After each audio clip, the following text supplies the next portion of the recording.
Bienvenue à Virage. Aujourd'hui à l'émission, nous avons en studio la Porsche 911 Carrera 4 GTS Cabriolet. Oui, on se garde pas à peu près aujourd'hui. On va aussi vous présenter le CX-50 que nous avons été faire l'essai. Ça va être notre première impression de ce tout nouveau véhicule chez Mazda. Marc est allé au Salon de l'Auto de New York, le chanceux, donc il s'est gâté. On vous en parle aussi. On a les nouvelles de l'industrie. Et à la fin de l'émission, on répond à vos questions. 670-9078, poste 230 ou encore virage@telemac.tv ou via notre Facebook. C'est les façons de nous rejoindre. Et restez très attentifs parce qu'à la fin de l'émission, je donne les noms pour les gagnants d'une paire de billets pour le Salon du véhicule électrique. Merci de m'avoir laissé autant de messages concernant les billets. C'est un franc succès, je peux vous le garantir. Alors, j'aimerais en donner à tout le monde. Malheureusement, je ne peux pas, mais cette semaine, je vais en donner un peu la semaine prochaine également. Marc Bouchard, Jacques, bienvenue, ça va bien? Bien oui, très bien. En forme? Ben oui, un peu déçu, je pensais que tu te gâtais avec nous. Non? Oui aussi, mais différemment. Différemment. C'est pas tout à fait pareil. Messieurs, alors, puisque tu en parles, Marc, c'est la 911 que nous avons en studio. Version cabriolet, version GTS. Une voiture exceptionnelle à tout point de vue et à tous les niveaux. Je peux pas dire d'autre chose que exceptionnelle. Bien, en fait, c'est une 911. Alors, dès le départ, on place le niveau, là. Très haut. C'est très élevé, on le sait. C'est une voiture qui, exceptionnellement, est bien faite à tous les points de vue, tu l'as dit. Physiquement, bon, on va s'entendre pour dire que les designers de Porsche n'ont pas travaillé très fort depuis 50 ans, parce que le look de la 911 est quand même toujours à peu près similaire. Mais c'est bien réussi, c'est magnifique, c'est superbe, même si j'avoue que j'aime mieux la version à toit rigide que la version cabriolet. Je trouve que du point de vue du look, avec le style de performance que ça nous donne, c'est différent. Mais dans ce cas-ci, écoute, on parle d'une voiture qui est magnifique au niveau du look, magnifique au niveau de la qualité de finition. On le rappelle, Porsche, ça se classe dans les hauts niveaux, au niveau de la fiabilité, bien entendu, mais aussi au niveau de la qualité initiale. Ça veut dire que votre véhicule, il n'y a pas de problème quand vous l'achetez. Donc, tu sais, on est vraiment dans un véhicule qui a toutes les qualités. Je vais laisser à Jacques le soin d'analyser la conduite. Hein. Il est un peu plus performant que moi là-dessus. Je peux vous dire cependant que, bon, avec mon physique de jeune premier, je rentre quand même très bien dans ce véhicule-là. C'est un véhicule qui est malgré tout très confortable. Alors, c'est un véhicule qui offre une grande polyvalence. Et tu l'as mentionné, c'est la version GTS. C'est probablement la meilleure de toutes les versions. Bien, dans tous les modèles du côté de chez Porsche, moi, les GTS, incluant la voiture électrique, la Taycan, les versions GTS, c'est les versions les mieux balancées. Je pense que c'est la version qu'on doit choisir. Ici, c'est 473 chevaux, donc on a de la puissance en masse. La 8 vitesses PDK, c'est une transmission référence dans l'industrie automobile. Ça travaille de façon exceptionnelle. Le son du véhicule est absolument hallucinant. Le freinage, la tenue de route. Jacques, tu as fait quelques tours de roue dans le véhicule, puis tu as été assez impressionné. Absolument. Pour moi Porsche, ça dit beaucoup parce que ça fait des années que je conduis, j'ai la chance de conduire des Porsche. Et j'aimais beaucoup conduire ces voitures-là. Aujourd'hui, un peu moins parce que je me suis détaché de ça parce que conduire tous les jours... que tu as couru en Porsche, c'est ta carrière de compétition en Porsche pendant des années. Alors, ma première, qui était une 911S à l'époque, 1967. L'ancêtre de la GTS. Oui. Et c'était une voiture sport à l'époque. C'était une petite voiture sport à l'époque.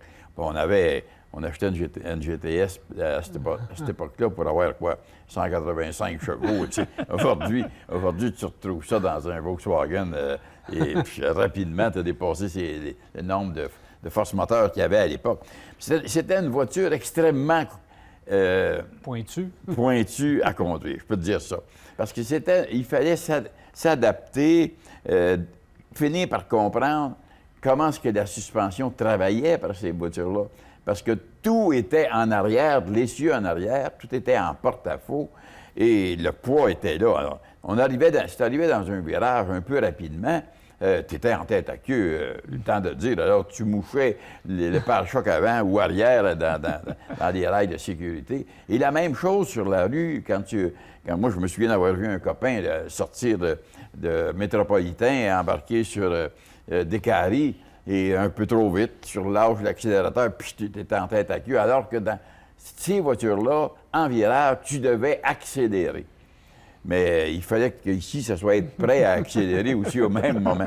Alors, c'était des voitures pas tellement agréables, mais on avait une Porsche. On se pétait les bretelles parce qu'on avait une Porsche. Puis moi, j'ai toujours dit aux gens, et quelqu'un m'avait dit au tout début, avant d'acheter une Porsche, j'ai dit, quand tu as de l'argent, tu achètes n'importe quoi de voiture.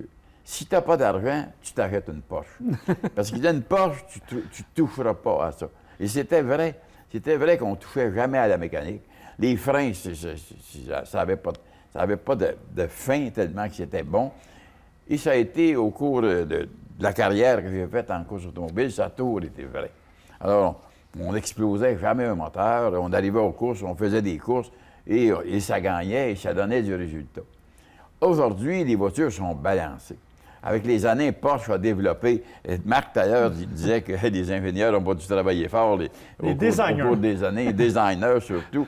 Mais ils ont travaillé fort, je suis certain, pour être capable de raffiner tout le temps, d'emmener cette voiture-là à un niveau qu'il n'y a pas rien d'autre chose sur la route. On peut en conduire. Je n'ai eu d'autres voitures sport, et c'est pas une Porsche. Porsche ne changera pas la formule, Tu ne peux pas changer la formule de la 911 de la façon que c'est fait présentement parce que tu parlais de débalancement. Ouais. Là, c'est complètement l'inverse. C'est balancé. Le système de traction intégrale travaille de façon phénoménale. On a ajouté des systèmes de gestion du couple qui envoient le couple à l'intérieur. Si tu prends une courbe à gauche, à l'extérieur, tu prends...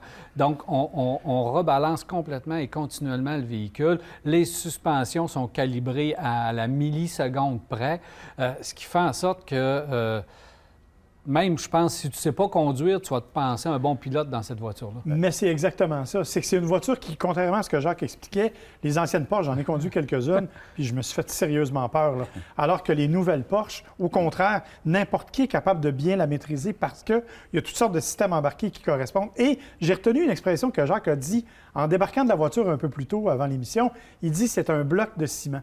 Pas au sens où les suspensions sont trop rigides, mais cette voiture-là, elle est tellement compacte, elle se tient tellement entre elles que tu peux littéralement faire ce que tu veux avec du bout des doigts sans faire d'effort. Je te dis, je suis loin d'être un pilote de course et même moi, je suis capable de me débrouiller. Alors, c'est vraiment exceptionnel, mais il y a un prix à payer cependant, il faut le préciser. C'est ça. On n'est plus dans une voiture abordable tout à fait. Là. C'est un coffre-fort avec 4 roues, tout simple que ça, si on veut. Au niveau rigidité, au niveau plaisir de conduire, c'est ça. Et ce que j'ai aimé sur la nouvelle qu'il y a ici, c'est qu'on a mis un volant avec un boudin plus petit. Parce qu'il n'y a pas juste les hommes qui conduisent ces voitures-là, il y a davantage de femmes qui conduisent les voitures et ils n'ont pas toujours les doigts de la même longueur, etc., pour avoir les mains sur le volant puis sur le boudin pour être capable de bien tenir la voiture en piste. Alors, ils ont ajouté des choses qui la rendent intéressante, justement parce qu'elle est cabriolet. Puis Porsche, bien, c'est qu'on peut avoir des Porsche avec ils ont des moteurs de 379 chevaux à 640. Alors, tu veux quoi? Choisis, commande ce que tu veux et tu vas avoir un véhicule super agréable. Ça, c'est un bon point parce qu'il faut prendre son temps lorsqu'on veut commander ce type de véhicule parce qu'il y a tellement d'options et de couleurs et d'agencements différents qu'il faut prendre son temps parce que chaque 911 comme ça peut être unique ou presque parce qu'on peut vraiment la personnaliser. Puis ça, c'est un très bon point, mais il faut prendre son temps parce qu'il y a plusieurs choses. Sans compter qu'on arrive avec toutes sortes de versions. Là, cette semaine, on nous a dévoilé une version classique, inspirée de la classique, avec l'espèce d'aileron en bec de canard à l'arrière, là, qui va être réduit à 1250 unités seulement. Donc, non seulement il faut choisir... Je sais que toi, tu n'aimes pas ça, mais... non seulement il faut choisir les options, mais il y a tellement de versions. On parle de la GTS, justement. On parle de la S, on parle de la Turbo S. Bref, c'est presque infini et c'est notre Porsche que l'on achète. Mais puisqu'il faut recommander quelque chose, une version, ben moi, c'est la GTS de préférence, la mieux balancée, performance, tenue de route, look, freinage, pneus.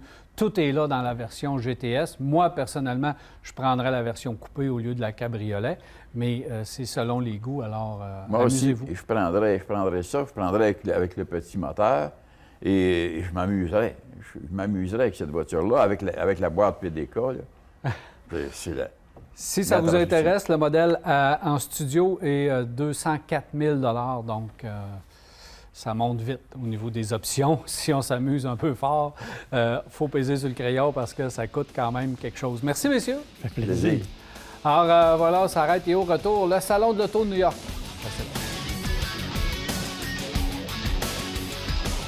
Car Expert, l'expert carrossier, vous a présenté cet essai routier.